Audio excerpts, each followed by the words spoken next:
전미 11강 상관격에 정관을 보아 합격이고 용신을 좌우충하여 무력한 명입니다.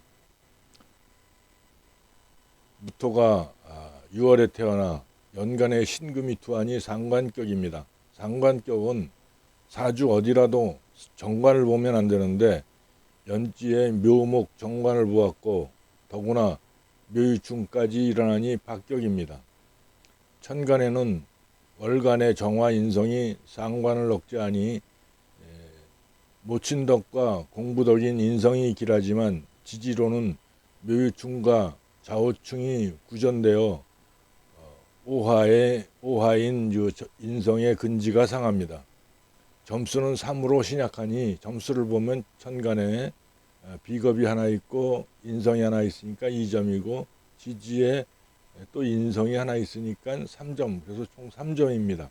3으로 신약하니 인성으로 상관을 억제하고 일간을 돕는 용신을 삼습니다. 그러나 일지자수가 좌우충으로 탐재개인하니 용신이 무력합니다. 그래서 정화를 용신으로 삼는데 정화의 뿌리가 오화에 있습니다.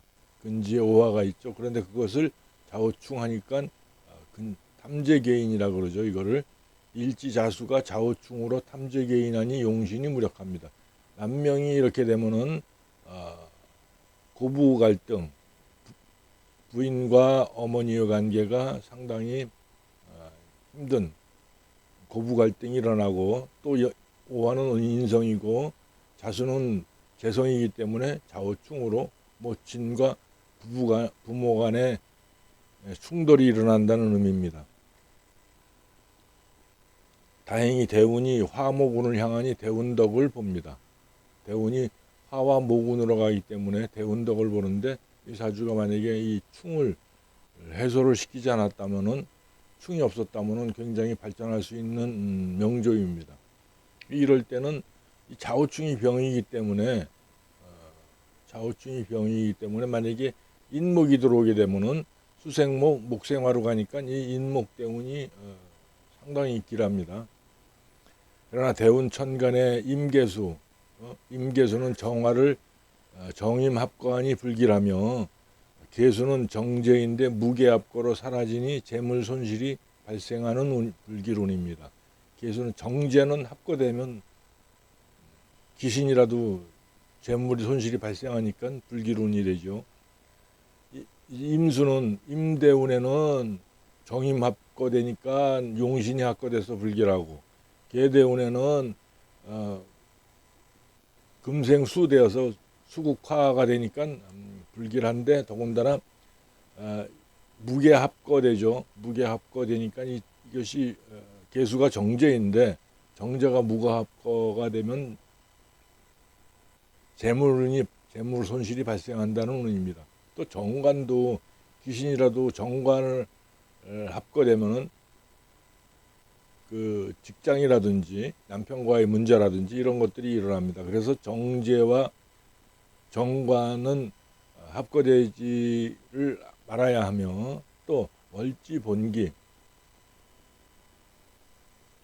월지본기도 합거되면은 일사불성이라고 그랬습니다. 이게 세 가지의 경우. 그러니까 이 신금도 상관격의 본기인데 병화가 와서 병신합하게 되면은 또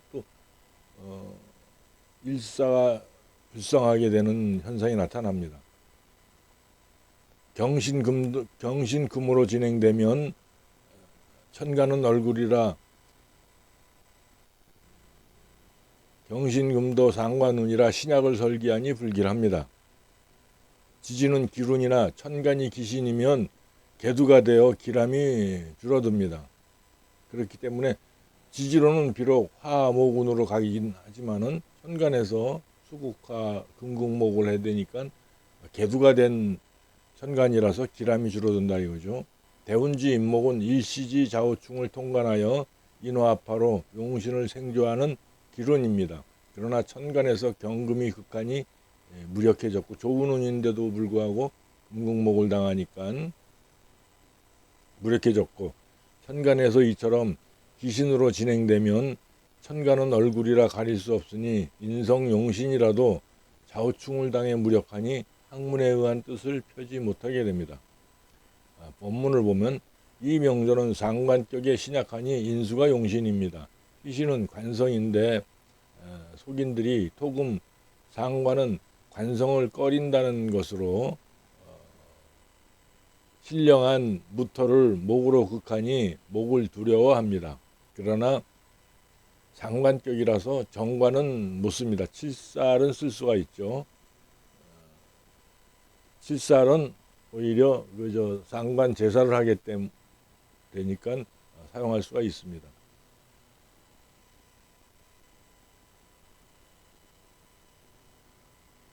토금상관은 관성을 꺼린다, 목을 꺼린다라는 것으로 목을 꺼린다는 것을 이게 상관격인데 상관격은 뭐 토금상관이라서 그런 것이 아니라 상관격에는 정관을 보면 안 되고 또 더군다나 묘유충까지 일어나니까 파격이라는 것입니다.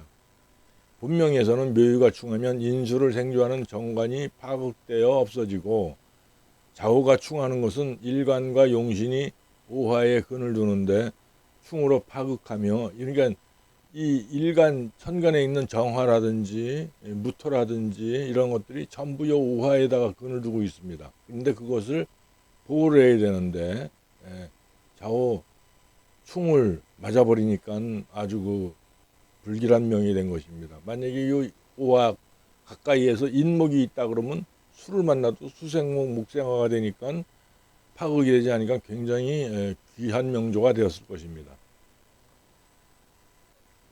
금왕수생하니 기신인 화는 충국되어 소진되니 천간의 화는 허탈에 이릅니다. 그러므로 인성이 무력해지니 독서가 따르지 못했고 경영사도 어려웠습니다. 그러나 기쁜 것은 수가 천간에 나오지 않았으므로 인성이 상관을 억제할 수 있으므로 위인이 문체와 풍요가 있고 서법에 정통하였습니다. 중년운에 다시 천간으로 기신인 금수가 오니 마음만 있었지 뜻을 펴지 못했습니다. 무릇 상관패인격에 희용신이 목화일 때는 금수를 만나는 것이 제일 해롭습니다. 그럼 만약에 이 사람이 임계수를 만날 때는 10대, 20대, 30대, 40대인데 한창 혈기가 망성할 때인데 이 계수가 들어와서 금생수를 받아서 정계충을 하고 또 무계합거되니까 이 정제가 합거가 되는 시기라 이거죠. 그렇기 때문에 결혼이라든지 이런 것들도 장애가 생길 수 있고 이 임수는 굉장히 불길합니다. 정임합거 용신을 합거해 버리니까 지지로는 좌우충이 일어나니까 뭐 거의 인성 용신이 멸절돼 버린 운이라서 아무것도 할 수가 없을 것입니다. 더군다나 진토는 토라서 하지만은 진유합금되고 자진합수되니까 이 기신이 굉장히 강해집니다. 총평을 보면은 신약 3점이고 격국은 상관격이며 용신은 화이며 희신은 목입니다. 그러나 목은 정관은 못쓰고 칠살만 가능합니다. 월지 토금 상관격인데 상관이 등령하고 천간에 투하여 왕성한데 인수가 천간에 투출하였으니 인수정화로 상관을 제업하는 용신을 삼습니다. 이를 상관패인격이라고 합니다. 그러나 지지에서는 묘유충으로 약한 정관이 인성을 돕는 희신인데 연월주에서 상관의 극을 당하니 제살태가의 구조라고 할 수 있습니다. 그러니까 여기 정관에서 보면은 요 정관이 있는데 위에서 금극목을 당하고 지지에서 금극목을 당하니까 이런 것들도 제살태가라고 볼 수가 있죠. 재평 월지에서 투한 상관격입니다. 상관격은 역용의 격국이니 특히 정관을 본 상관은 더욱더 역용의 격국이 됩니다. 인수 정화를 용신으로 삼고 용신이 시지에서 정호 걸록지 정화는 오화를 걸록으로 합니다. 걸러기를 얻으니 본래 귀격이었습니다. 기신, 상관이 앞에 있고 용신, 인수가 뒤에 있는 것은 천간도 그렇고 지지도 그렇습니다. 이렇게 앞에서 그걸 해야지 좋은 것이지 뒤에서 맞으면 이미 완전한 그걸 할 수가 없는 것이죠. 그러나 지지에서는 형충합하는 관계가 천간보다 복잡하므로 쉽게 결론을 내리면 안 됩니다. 이 명주를 살펴볼 때 정관묘가 유의 충을 받아 무력한 존재로 전락해서 인수를 생조할 역량이 없고, 용신 오화가 자수의 충을 받았는데 6월이면 수가 진기하고 화는 퇴기하므로 오화가 상처를 입어 무력합니다. 사실 뭐 진기 퇴기를 볼 필요도 없이 그냥 바로 보면 되죠. 이거는 더구나 일지 정제가 용신을 충하니 처덕이 박하고 연이 박합니다. 또한 재성과 인성의 충이라 부모 간의 충돌로 불화가 생깁니다. 모치는 월간 정화이며 시지에 노끈하며 부치는 자호충하는 일지자수가 부친 겸 처인데 용신을 충하니 재성이 불길하며 이 무게합으로 혼탁하고 일지자수가 일지와도 무게합하고 또 월 시간과도 무게합하니까 상당히 혼탁하게 됐죠. 시지무토는 동주한 인성의 생조를 받으니 또한 모친이 다른 이복 형제로 봅니다. 이거 비겁인데 비겁이 자자에서 인성을 가지고 있기 때문에 이것은 모친이 있는 비겁이다. 즉 이복 형제가 있는 명이다라고 볼 수 있는 것입니다. 비결서에 이르길 일지에 배성이 있는데 타주의 비겁과 명암합이면 배성을 잃는다고 하였습니다. 일지 자중개수가 시간의 무토와 무게암합이니 재성을 잃습니다.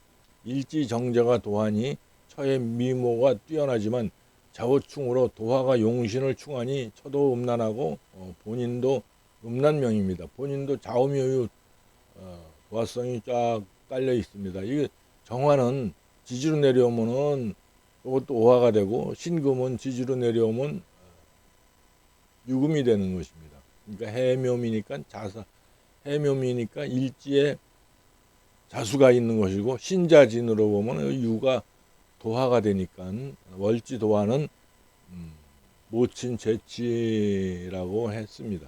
그러니까 이제 좌우충을 당하고 하니까 부모의 부부궁이 불길하니까 모친 재치도 가능하다 이거죠. 또 더군다나 연월간에서 여기 정관인데 상관한테 그걸 당하고 또 당하고 있습니다. 그럼 이 정관이라는 것은 뭐냐면은 관성을 생한 인성이죠. 그러니까 모친을 생한 모친이다 이거예요. 그러니까 외조모를 의미합니다. 어머니의 어머니죠. 어머니의 어머니고 요 신금은 금국목을 하니까 외조부가 되는 것이죠. 외조부가 외조모를 극해서 부서지니까 외조모와 외조부의 관계가 굉장히 부부궁이 불길하다.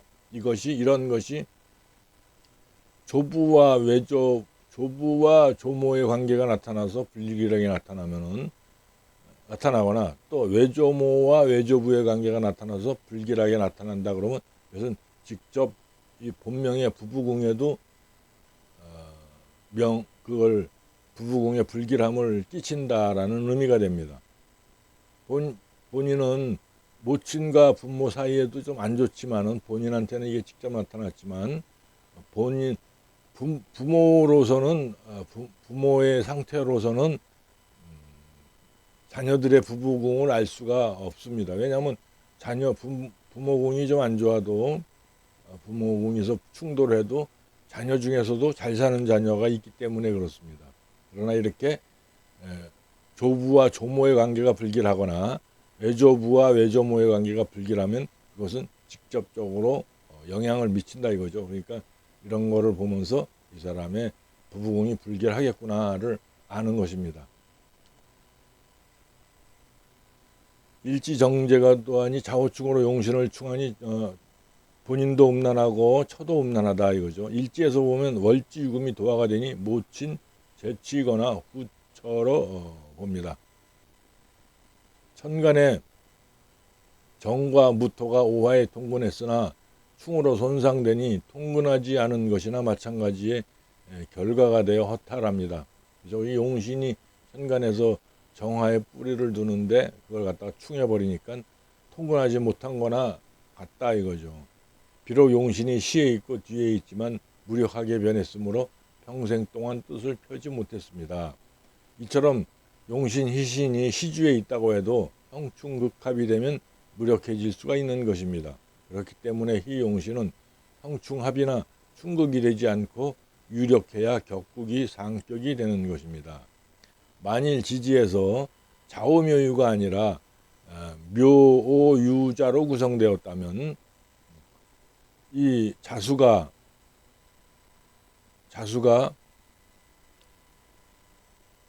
오화를 한 칸 떨어져 있기 때문에 충돌이 미약하죠. 그리고 또 더군다나 오화는 목화의 묘목의 생조를 받으니까 상관 정관의 사이에 오화 인성이 또 화극금하여 상관을 억제하여 정관을 보호하니 용신인 화도 목의 생조를 받음으로 유정하여 길명이 되었을 것입니다. 상관 정관이 있는데 상관이 정관을 봤는데 그죠? 그래서 합격이긴 하지만 이 상관을 화극금 하니까 상관 정관을 못하죠. 그렇기 때문에 다시 성격이 된다는 의미입니다. 이처럼 위치에 따라서 천차만별로 달라지니 이론으로만 사주를 배우면 다시 실전을 배워야 하니 실전으로 터득함이 효과적일 것입니다. 그렇겠죠. 실전을 배우면 또 다시 실전으로 배우면은 아예 터득하게 되니까 실전으로 배우는 것이 더 효과적이라는 의미입니다. 오늘은 여기까지 마치겠습니다.